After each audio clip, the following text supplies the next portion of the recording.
اعوذ باللہ من الشیطان الرجیم بسم اللہ الرحمن الرحیم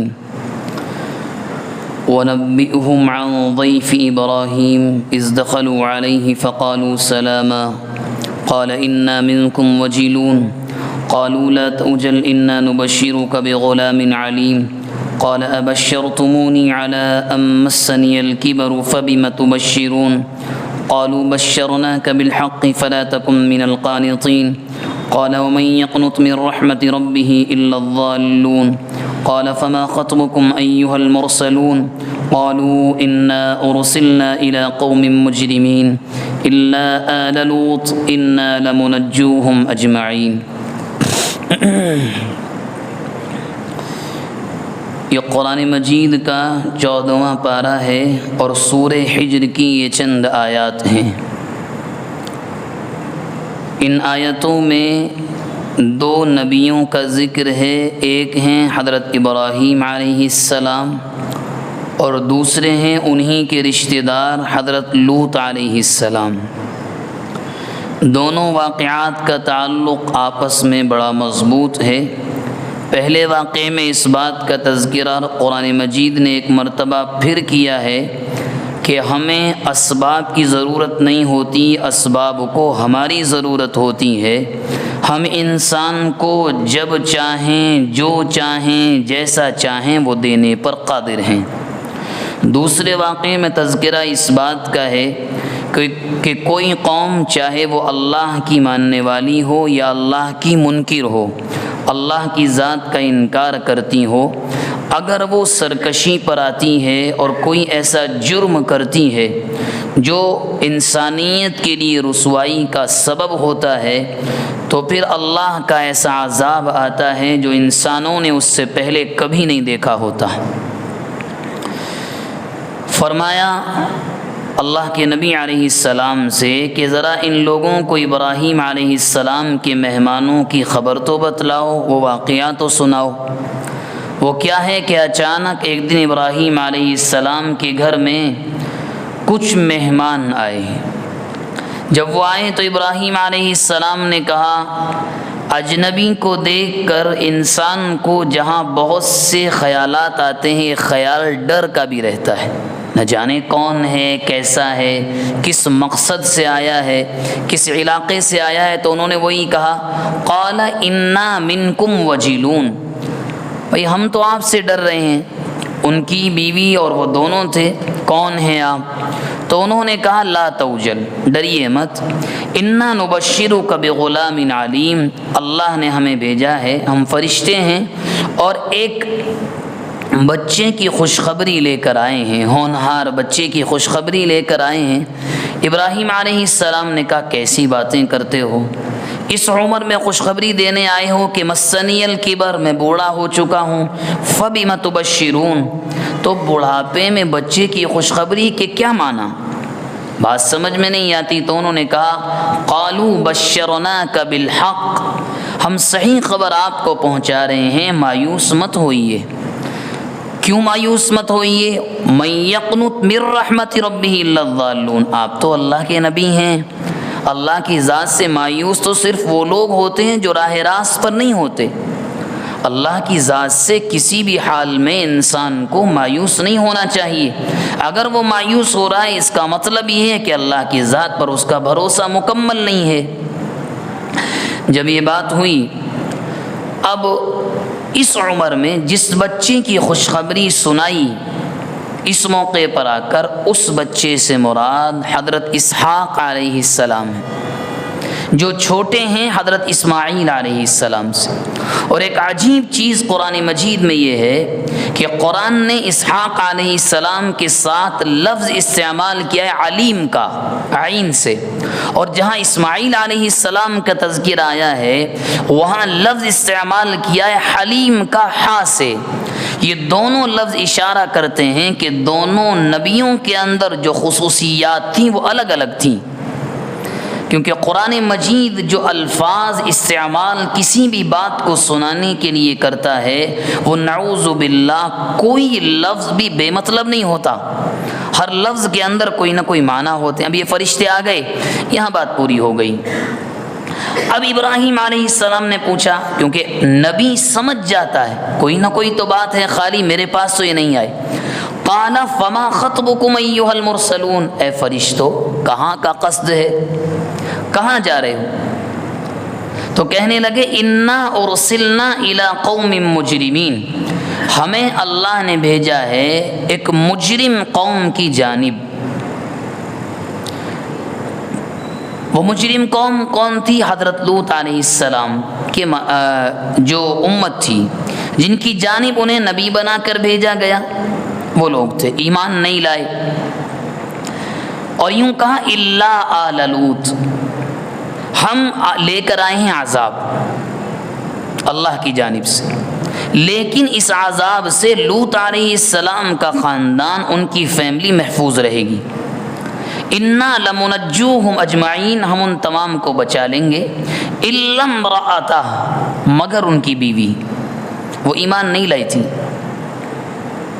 ضرب اللہ مثلا عبدا مملوکا لا يقدر على شيء، یہ سورہ تحریم کی سیکنڈ لاسٹ آیت ہے، 29واں پارہ، لاسٹ بالکل پیج ہے، کبھی ترجمہ پڑھ کر دیکھیں، وہاں بھی اس عورت کا اللہ نے تذکرہ کیا کہ نبی کی بیوی ہو کر ایمان نہیں لائی تھی۔ وامرأة لوط كانتا تحت عبدین من عبادنا صالحین فخانتاہما، وہ اپنے شوہر پر ایمان نہیں لائی، اس کے بارے میں کہا یہ عورت نہیں بچے گی، انہا لمن الغابرین، یہ پیچھے رہ جائے گی، عذاب آئے گا۔ فلما جاء آل لوط المرسلون، جب یہ فرشتے یہاں سے گئے لوط علیہ السلام کے گھر پہنچے، انہوں نے بھی یہی کہا، پہچانتے نہیں تھے، انسانی شکلوں میں آئے تھے، انکم منکرون قوم منکرون، کون ہیں بھئی آپ، ہم تو نہیں جانتے آپ کو۔ قالوا بل جئناک بما كانوا فیہ یمترون، فرشتوں نے کہا گھبرائیے مت، ہمیں بھیجا گیا ہے آپ کے پاس اس چیز کو لے کر جس میں یہ لوگ شک کرتے ہیں، یعنی عذاب۔ یہ لوگ بار بار کہتے ہیں نا لوط لاؤ اللہ کا عذاب، کہاں ہے اللہ کا عذاب، نعوذ باللہ کہاں ہے اللہ۔ اب سوال یہاں یہ اٹھتا ہے کہ ایسا جرم کون سا تھا جس کی بنیاد پر عذاب بھیجا گیا، کیونکہ نعوذ باللہ اللہ تبارک و تعالی کبھی کسی قوم کو کسی بغیر وجہ کے عذاب نہیں دیتا۔ جب پاپ کا گھڑا بھر جاتا ہے اس کے بعد نمبر آتا ہے، اللہ تو بہت ڈھیل دیتے ہیں۔ وہ جرم تھا جو آج بھی انسانیت کا سب سے بڑا جرم ہے، اور سب سے بڑی افسوس کی بات یہ ہے کہ ہمارے اس پیارے جمہوری ملک میں بھی اسے قانونی حیثیت دے دی گئی ہے، بھی 2 یا 3 سال پہلے۔ وہ یہ ہے کہ ایک مرد کے ساتھ شادی کر کے اپنی ضرورت کو پورا کر سکتا ہے، وہ لوگ یہ کرتے تھے۔ اب یہ فرشتے، اب لوط علیہ السلام نے بہت سمجھایا، اب جب فرشتے ان کے پاس پہنچے لوط علیہ السلام کو انہوں نے بتایا ہم تو یہ لے کر آئے ہیں اللہ کی جانب سے، ہم تو پیغام لانے والے ہیں، اب تو عذاب کا فیصلہ ہو چکا۔ ان سے کہا لیکن آپ سنیے لوط علیہ السلام سے، فَأَسْرِ بِأَهْلِكَ بِقِطْعٍ مِّنَ اللَّيْلِ، سامان پیک کیجئے، گھر والوں کو لے کر راتوں رات نکلیے آپ یہاں سے، وَاتَّبِعْ أَدْبَارَهُمْ، چلتے رہیے، وَلَا يَلْتَفِتْ مِنْكُمْ أَحَدٌ، واپس مڑ کر نہیں دیکھیں گے آپ۔ اس کا ایک مطلب یہ بھی ہے کوئی آپ کا دوست اس نافرمان قوم میں ہوگا، سفارش نہیں کریں گے آپ، صاف بات ہے۔ آپ کے گھر والے ہیں جو آپ کی مانتے ایمان لے کر، ان کو لے کر جائیے آپ کی بیوی بھی نہیں بچنے والی۔ اسی بنیاد پر یہ الفاظ استعمال کیا کہ کہیں یہ بھی نوح کی طرح اپنی بیوی کی سفارش نہ کرنے لگیں، جائیے۔ وہ چل پڑے، اور ان کو لوط، قرآن کہتا ہے پھر ہم نے ڈائریکٹ سیدھا وحی بھی بھیجی لوط علیہ السلام پر کہ ہم نے اس قوم کا فیصلہ کر دیا ہے، صبح تک ان کا نام و نشان مٹا دیا جائے گا۔ لوط علیہ السلام رات میں چلے، اب لوط علیہ السلام چلے گئے۔ جب کوئی قوم بغاوت پر اترتی ہے تو اس کی کچھ ایسی صورت ہوتی ہے جو قرآن اب کہہ رہا ہے، فرشتے خوبصورت ہوتے ہیں، خوبصورت شکل میں آئے۔ اللہ کے نبی علیہ الصلاۃ والسلام کے پاس کبھی کبھی جبرائیل علیہ السلام آتے تھے تو ایک صحابی کی شکل لے کر آتے تھے، ان کا نام یاد نہیں آ رہا ہے اب، لیکن وہ صحابی بہت خوبصورت تھے۔ وہ جبرائیل علیہ السلام ان کو پسند کرتے تھے، ان کی ایسے ہی فرشتے یہاں بھی آئے۔ اس ملعون قوم نے ان کے ساتھ بھی یہ برا کام کرنے کا ارادہ کیا اور کہنے لگے، پورا شہر آیا خوشیاں مناتے ہوئے، ارے آج تو نئے لڑکے مل گئے ہیں۔ لوط علیہ السلام کے سامنے جب آواز سنی تو کہنے لگے، میری بے عزتی مت کراؤ، بے عزتی مت کراؤ، یہ میرے مہمان ہیں، اللہ سے ڈرو، کیا میں تم کو اس سے پہلے نہیں تو لوگوں نے کیا کہا، لوط تم سے پہلے ہم نے کیا کہا، ہمارے معاملے میں دخل اندازی نہیں، ہم کچھ بھی کریں۔ لوط علیہ السلام نے آخری چال چلی، ارے اللہ کے بندو، تمہارے یہاں لڑکیاں نکاح کر کے اگر اتنی خواہش ہے، اس خواہش کو ان لڑکیوں سے پورا کرو۔ یہاں تک انہوں نے سمجھایا، لیکن قوم نے کہا تم کون ہوتے ہو ہمیں روکنے والے؟ لوط علیہ السلام نے کہا، لعمرک انہم لفی سکرتہم یعمہون، اندھے ہو گئے ہو۔ جو آیت ابھی ابھی آئی، قالوا اولم ننہک عن العالمین، قوم نے لوط علیہ السلام نے کہا کیوں ہمیں روک رہے ہو؟ آپ یقین کریں ہمارے زمانے میں بلکہ ہمارے معاشرے میں اب ایسے لوگ ہونے لگے ہیں جو صاف یہ کہتے ہیں کہ کیوں سود کو حرام کہتے ہیں آپ ممبر پر، باقاعدہ۔ ایک ویڈیو کلپ ابھی آیا، شاید آپ نے دیکھا ہو یا نہیں، شاید مشرقی یا مغربی یو پی کے کسی علاقے کا ہے۔